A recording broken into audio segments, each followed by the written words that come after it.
Welcome back for another deep dive. Yeah. And today we're looking at something pretty interesting. Um, Yeah. It's a head scratcher for sure. it's Snoop Dogg. Yeah. Snoop Dogg and Donald Trump together? How did that happen? Yeah, and that's what we're going to try to figure out today. Like, how did we get to this point where Snoop Dogg is performing at a Trump inauguration event and even praising Trump? Mm-hmm. And we're basing this off of a Fox News article that came out recently detailing all of this stuff. Right. So yeah, I guess maybe we can just start with like a description of what actually happened, like setting the scene. Sure. Yeah. I mean, the visual of it is, it's pretty striking. So this event is called the Crypto Ball. Yeah. Okay, and it's like a celebration of Trump's inauguration. Yeah. And Snoop Dogg is there doing like a full set, not just like Not just a cameo. yeah, not just like popping in for a quick song or two. He's playing Journey, Yeah. Bob some Marley. of his own hits. Mm-hmm. Okay, and then you have in the crowd like big names like Rick Ross and Colby Covington. Right. You know, what's interesting is this whole crypto ball thing is actually kind of it's a new way of political fundraising. It's using cryptocurrency and blockchain technology. So it's actually attracting a younger, more tech savvy crowd. And I think having Snoop there is a pretty strategic move on the organizers' part. Oh, that's actually really interesting, and that's actually helpful for me to understand it because Yeah. at first when I saw that he was performing at this like Trump event, I was like, wait, what? Right? Like this is the same guy who in his 2017 Lavender music video had Trump dressed as a clown and then Yeah, and he like pretends to shoot him. yeah. It's pretty Yeah. provocative. And then also like in 2020 he was all over social media calling Trump a punk and urging people to vote against him. Well, and to add some context to that, that was during a period of really intense political polarization in this country. Right. The Black Lives Matter movement was gaining a lot of momentum, and many celebrities were really using their platforms to speak out against, Trump and his policies. Yeah. So how do we get from that Snoop Dogg Right, to yeah. this Snoop Dogg who's like Hanging out at the crypto ball. yeah, exactly. Yeah, so well the shift seems to have started like publicly in January of this year 2024 when Snoop was quoted as saying to the Sunday Times, and I quote, Donald Trump, he ain't done nothing wrong to me. He has done only great things for me.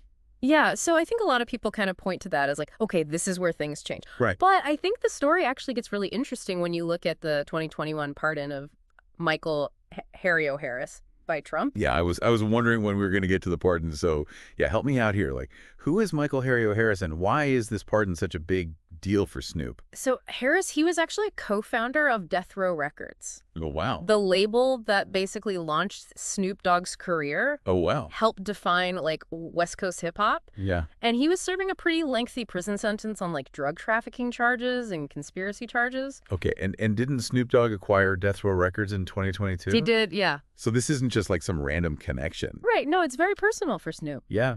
I mean, and you have to remember, Death Row Records, it was hugely influential back in the 90s, not just musically, but, culturally too. Right. It was a symbol of Black empowerment and, entrepreneurship. But, it also got caught up in all this, controversy surrounding gangster rap and violence. So you can imagine, for Snoop Dogg to acquire that label. Right. I mean, it must have meant a lot to him, both personally and professionally. Yeah. Yeah. So obviously the pardon of someone so closely connected to that must have been a huge deal for him.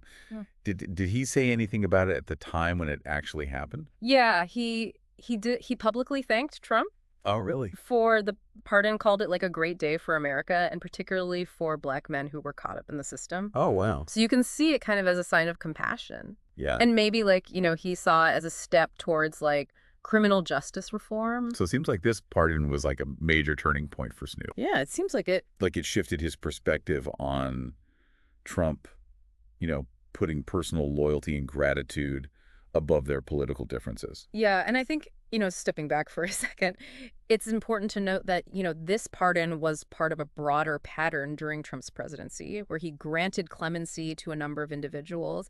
And this often happened with the support of celebrities and high-profile figures, and it sparked a lot of debate about the use of presidential pardon power Yeah. and, its impact on the justice system. So Yeah, there's a lot to unpack there. there's a lot to unpack. And that's all before we even get to the backlash that Snoop Dogg faced for performing at this crypto ball. Right. But We will save that for the next part of our deep dive, so stay tuned. Yeah, stick with us. We'll be right back. We'll be right back.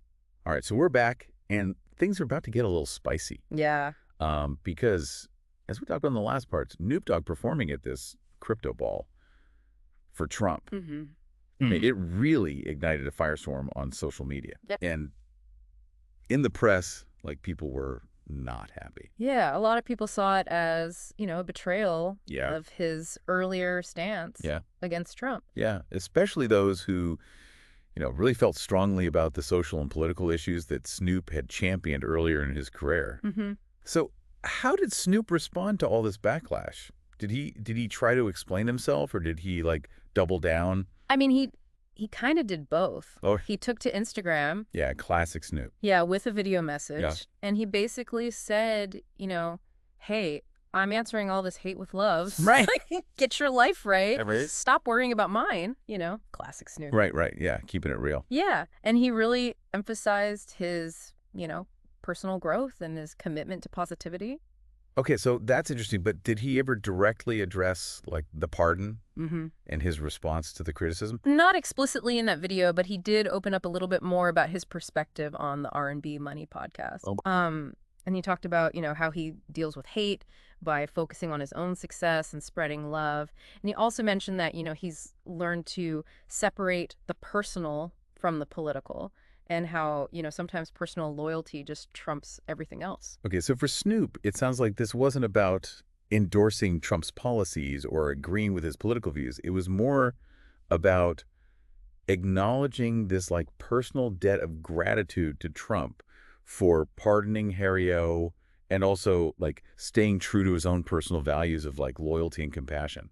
I think that's a really good way to put it. Yeah. And it raises a question that I think is worth thinking about. How do our personal experiences shape our own political views? Ooh, that's a good one. Think about it. Do you allow for, like, evolution of opinions, even when they seem to contradict, someone's past self? Especially in the face of public scrutiny. Especially in the face of, Right. all the heat that can come with that. It's a tough question, and there are no easy answers. Yeah. Like, on the one hand, we admire people who stand up for their beliefs and hold others accountable. Mm-hmm. But we also, recognize that people are complex. Right. And capable of change. Right. And Snoop's story kind of forces us to reconcile those two perspectives. Yeah, it does. And it also makes us think about the nature of forgiveness. Yeah. Right? Can we or should we separate the personal from the political? Is it possible to, appreciate someone's art or their contributions while also disagreeing with their, personal choices? Those are questions that I think we all grapple with. Yeah. Especially in today's world where, like, everything's so interconnected and there's so much nuance to everything. Yeah. And Snoop's facing a lot of heat right now for these actions. Mm-hmm. But he seems determined to, like, stay true to his own path. Yeah, I think that's what's really interesting about this whole story. It's almost like he's choosing authenticity over appeasement. Right. And it's a bold move. It's a really bold move. Yeah, because, like, especially in today's, online world. Yeah.